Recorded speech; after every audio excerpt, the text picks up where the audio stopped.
This webcast is made possible in part by support from the listener members of the Classical Network, WWFM and WWFM.org. Thank you for your support.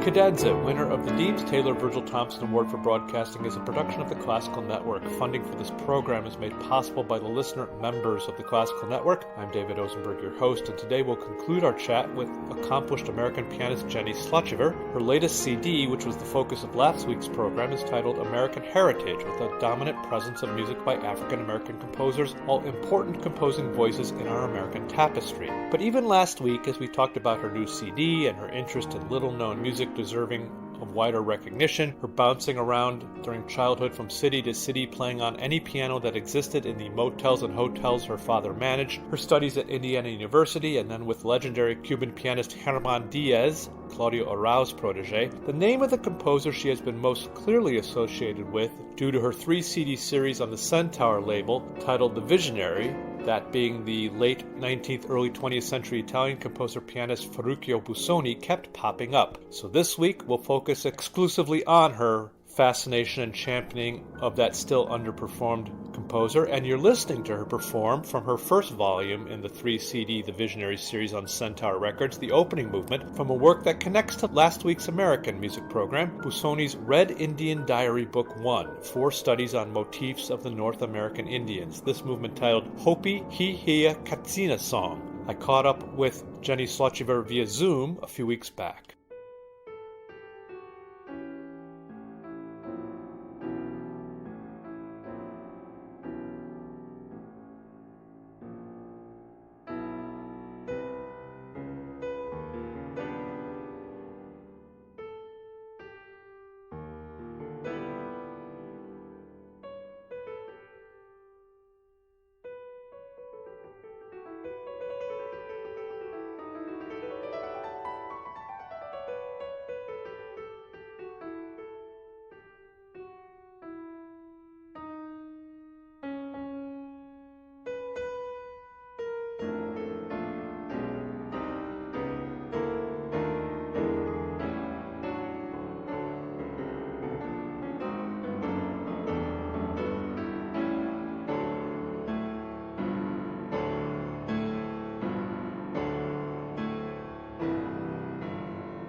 So we've been dancing around this. We mentioned how the American Heritage CD is very different from your other CDs. And we've talked about how this is the music that you've recorded in the Visionary series of Ferruccio Busoni. So a few things here about him. First of all, your first exposure to him, interest in the music, choice to kind of devote quite a bit of time to his music. Take us there first. I think, again, it comes at several angles. Discovering music. I did discover a lot of music when I kind of got bored in class at high school. Across the street was a college and they had a great music library. So sometimes I would go over there, maybe not go to math class, and I'd go through the stacks and I'd just look at scores. I know I saw the Chaconne there and I loved Bach and I saw that. Wow, this is very powerful. So I started out, it might have been that piece, it might have been the elegies, because I know I had that score for a very, very long time, an old score. Maybe my dad used to pick up boxes of sheet music at country auctions, whatever he found, me bring them home. But I had the elegies and I was exploring them from a very young age. So Busoni, I started to perform the works probably my freshman year in college, and I was already reading them by then. And it just opened up a whole world for me. The music was splendid. It was spiritual. It was somebody who could be so adventurous, and yet it sounds so ancient at the same time, ancient and universal, and it had this appeal, whereas I know that some of it was very chromatic, it's very modern at times, and he was doing this at a time when who else was doing that? And fascinating also that almost everything had a literary reference. or something to do with poetry. And the structure was also something else that fascinated me, because when I looked at a piece, I wanted to see a structure. I didn't want to see something that rambled on. I wanted to see, well, what's the thought process here? So it had a lot to offer to me. It pushed me technically, because it's very difficult. That's what happened. I mean, I kept going back to his Bach transcriptions of the organ works, because I love those, and that gave me an opportunity to play the organ works. And it just developed over the years into, like you say, a long time that was devoted to that. And I saved a lot of pieces, I saved it. I didn't want to devour everything at once. Some of my friends would say, well, when's the next one coming out? When's the next one coming out? But I wanted to live with the works. I knew a lot of people were recording this very quickly. And I took my time, because I just felt like it just deserves to be lived with. I want to perform it, like the Toccata. That's an incredible work. And, you get into the whole opera, Dr. Faustus, and you see him developing these motifs in these different pieces, like the Toccata, and you see the birth of Mephisto. And, I was fascinated with the process. And also what a great mentor he was to so many composers. Did you ever have any second doubts or start getting feedback or blowback from colleagues or teachers or whatever, that you were spending too much time on Busoni's music and not on other music, or just Yes. Maestro would say this to me. He'd say, don't you need a change of pace? Jeni, don't you need a change of pace? Oh, it's so dark all the time. To me, it wasn't dark, but I did study a lot of Beethoven sonatas. I studied, Brahms. I played the standard repertory. And like I said, I played a lot of the Latin American music, but the big, large amounts of time were dedicated to getting as when you record something, it's a whole different level even than a concert. People say, oh, recording's easy. You can play things over and over again. It's not. It just has to be on such a high level. So yes, I did dedicate a lot of time to it. And my teacher was aware of that. But he was also, thrilled with what I was doing and thought the results were very fine. And that was another thing. He was a very misunderstood composer, Busoni. And one of my things, when I toured, I lectured a lot about this composer, was let's come to a better understanding. There were all these ridiculous myths about him. I mean, sordid stories and strange things that, he mistook the Greensleeves for an Oriental melody, which is not true at all. They didn't get the connection between the executions, and that piece was played at executions, and that he saw the score in Scotland. So do a little research. You can find these things out. But I wanted him to be better understood, and I wanted more people to play it. I wanted him to be in the standard repertoire, which is 20th century composers, but he was so fringe. Why?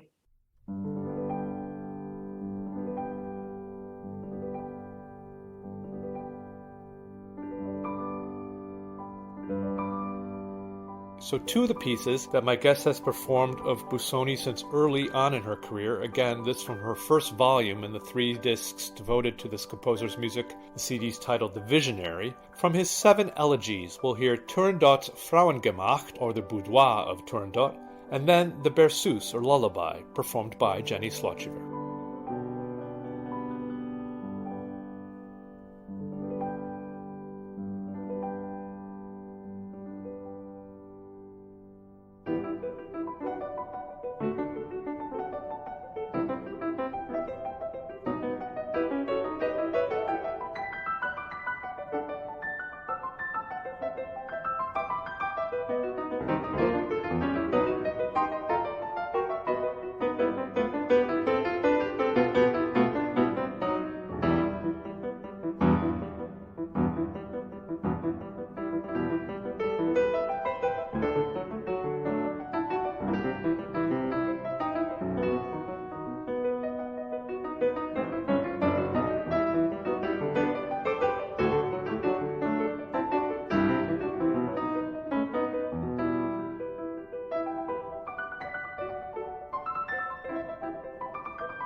I mean, for a lot of the listening public, could be their fault, not his, certainly not your recordings, that he's still hard to access. Many people might still slot him as a pianist composer, though a ton of stuff has been recorded. I mean, not just piano music and not your great, lauded series, but I mean, there's some really great chamber music. I mean, the string quartets and things, I mean, they're fun. All the orchestral pieces, yet not much shows up on concert programs. It's recordings and, you kind of let out of the bag.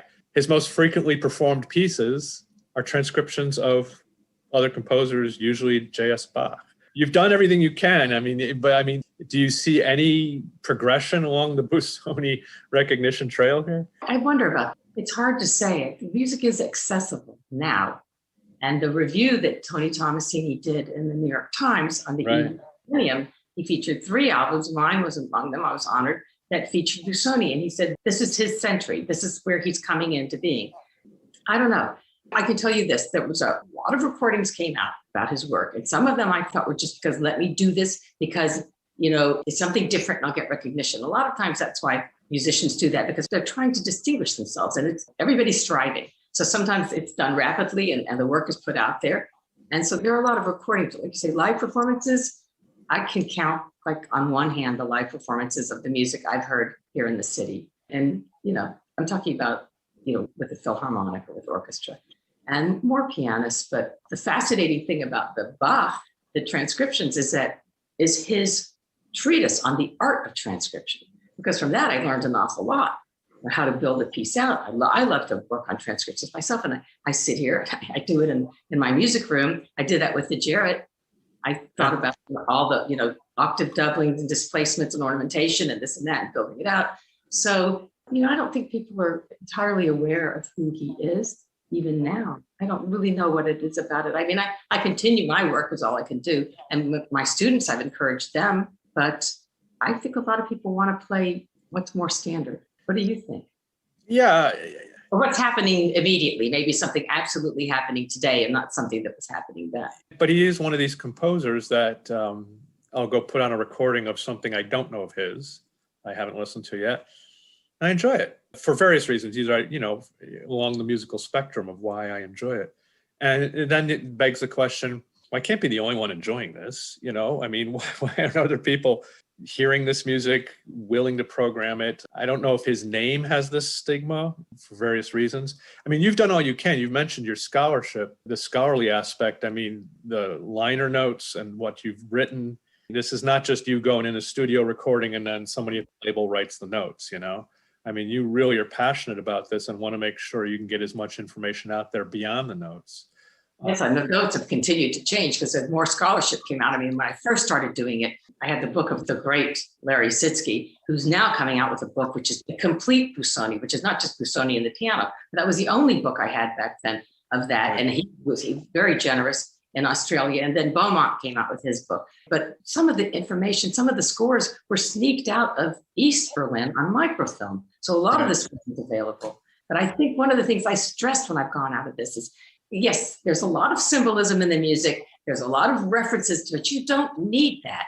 You could just listen to it and enjoy it. I mean, you're watching the birth of the 20th century when you listen to Busoni. Think about that, 1866, 1924, and everything that happened at that amount of time. It could make you weep. The 2 world wars, electricity, flying machines. And so to me, he was like Leonardo. I mean, I just think what he did, and for him, it was that the new has to rise on the shoulders of the past. So he wanted that. And maybe people are offended because they hear, too much tonality or they, hear too much familiarity. But I see it as something like when I was a kid and I listened to his music and I looked at the score and there was something so different. Then all of a sudden there was this beautiful plagal cadence that would just come out of nowhere, beautiful music of the sphere, as he called it. He was not ashamed or embarrassed to do something simply was beautiful. He didn't do it just because, I'm going to be different.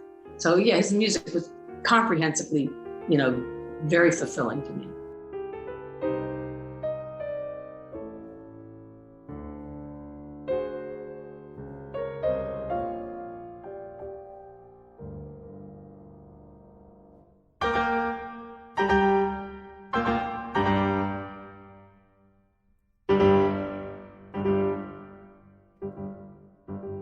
From Volume 3 of her The Visionary series on Centaur Records, music of Busoni, here are the closing minutes of his Toccata, Preludio, Fantasia, and Ciccona, performed by my guest, Jeni Slotchiver.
you mentioned the dates, and that kind of gets him caught up in that net too of when he lived.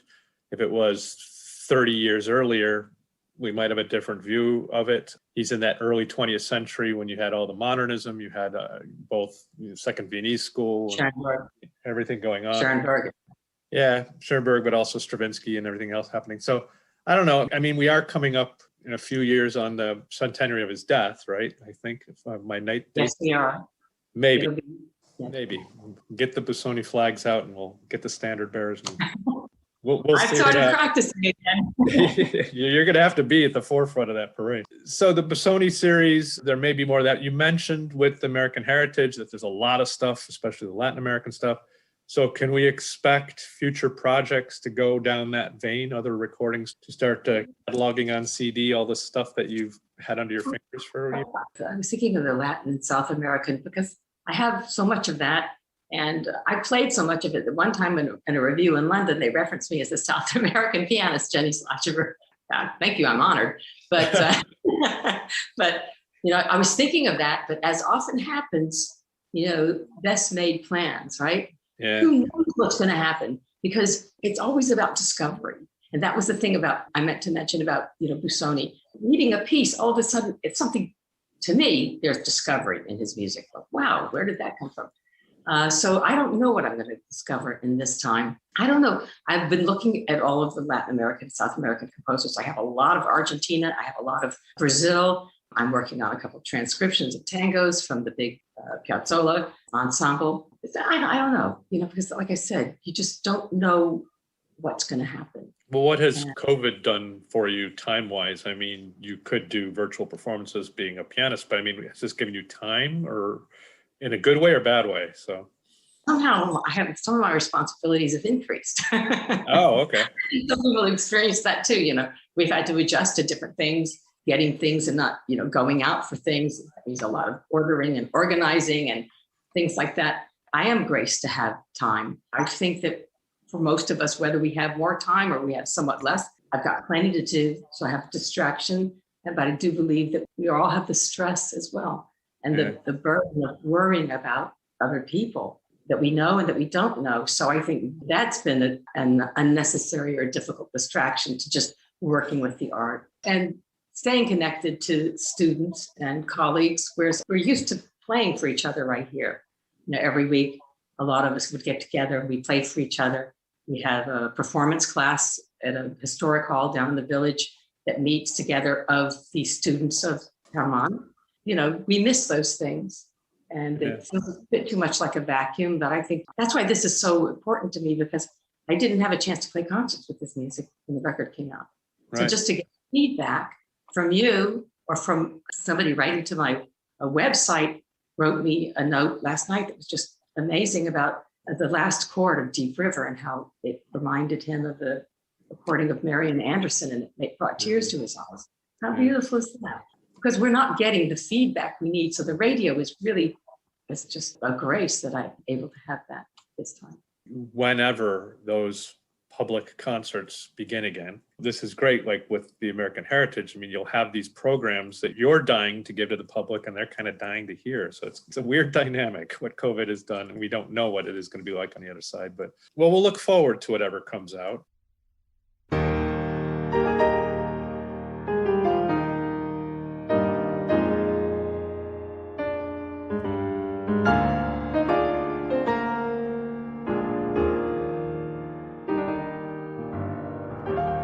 So turning to one of Busoni's Bach transcriptions, again from my guest's third volume in her The Visionary series on Centaur Records, not the famous transcription of Bach's Chaconne, but rather we'll hear the opening minutes of Bach's Prelude and Fugue in E-flat major, BWV 552, known as the St. Anne Prelude and Fugue, performed by my guest today, Jeni Slotchiver.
I conclude all my Cadenza interviews by asking my guests the same two quick questions. First is a hypothetical. This might be a foregone conclusion on your part, but the first question is if you could chat like we've been chatting via Zoom, it is the COVID, with someone from the past, someone you never had a chance to but could talk to. Am I going down a path that's obvious here? I mean, who would you want to talk with? What name pops in? Yeah, it'd be Busoni. It might require more thought than that. But now that you say it, I mean, I could go back further, I guess. But I think so. I believe it would be Busoni. I believe it would be. You know so much about him. I'm wondering how he would respond. I think he would understand that I was a serious musician and not a dilettante. And that would be important as to how the conversation would go. I don't know. But would I choose somebody that I already knew so much about? But just to talk to somebody like him, no, I would have questions. I would have questions from what I read from all of his letters. I would want to know, well, what else was going on during that time? There would be questions. I'd have to think about the questions for probably, 6 months. But I would definitely think that would be. Well, you know so much about him. Was he an amicable person? Was he difficult? I don't know what. I think it could be difficult. He could also be very, very generous. And I think he could be difficult. I've never read anything about him being difficult to his students. I've read that he has been critical of them for maybe wasting time or not doing serious work. Right. So I've read that he's been very critical of that. I've not read anything about him being cruel. Would there be an issue with women? That would be the first thing that would come to my mind. Have I read things about that? I don't know. I think he would understand a serious musician. He was around so many people. I think I would have questions. You certainly would. Final question, non-musical. Everybody I interview in Cadenza during normal times fills a life with music. When you had to get a break from music, pleasure, relaxation, enjoyment, can step away, what do you do if you need to get away? Well, I like spending time with my family. I read and I love to write. I think that's pretty simple.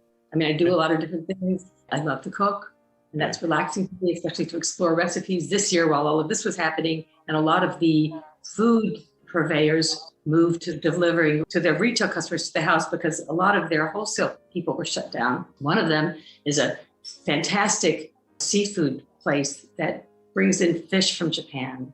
I mean, every day. And it's pristine, it's fabulous, and it's a bit of a splurge.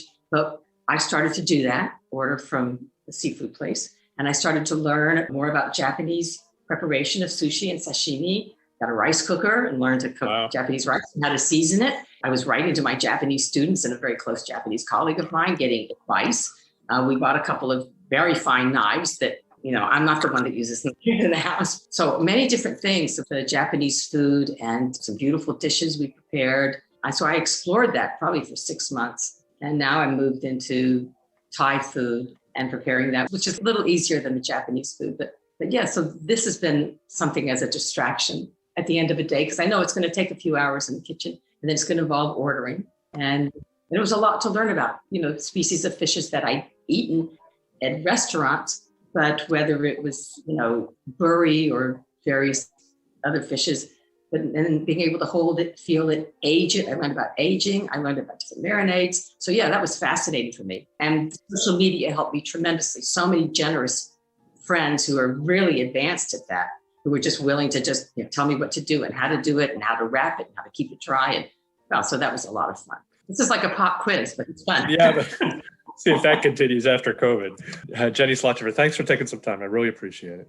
Thank you so much. It was my pleasure. Pianist Jeni Slotchiver. You can find out more about my guest at her website, Jeni, Jeni, Slotchiver, Slotchiver, JeniSlotchiver.com. And the latest CD that we featured on last week's program, titled American Heritage, featuring many works by African-American composers, is on the Zoho label. Check it out at Zoho, Z-O-H-O, ZohoMusic.com. But this program has focused on her 3-CD series titled The Visionary, championing the music of the composer we've heard all hour, the late 19th and early 20th century composer-pianist Ferruccio Busoni. All three are on Centaur Records. Check them out at centaurrecords.com. Centaur is also distributed by Naxos at naxos.com. I'll leave you with what else? More Busoni. This from my guest's second volume in the Visionary series. This, the second of Busoni's 6 sonatinas, performed by my guest today, Jeni Slotchiver. And as always, I'm glad you're in the audience today, and I hope you'll join me here each week for a chat with the great classical musicians of our area and the globe. Remember, you can catch any recent past Cadenza program by going to WWFM.org and clicking on Classical and then Webcasts. I ask you to please support this and the many specialty programs we offer by making your donation today at our website. Thank you, and thanks for listening. I'm David Osenberg, and this has been the award-winning Cadenza, an exclusive production of the Classical Network at WWFM.org.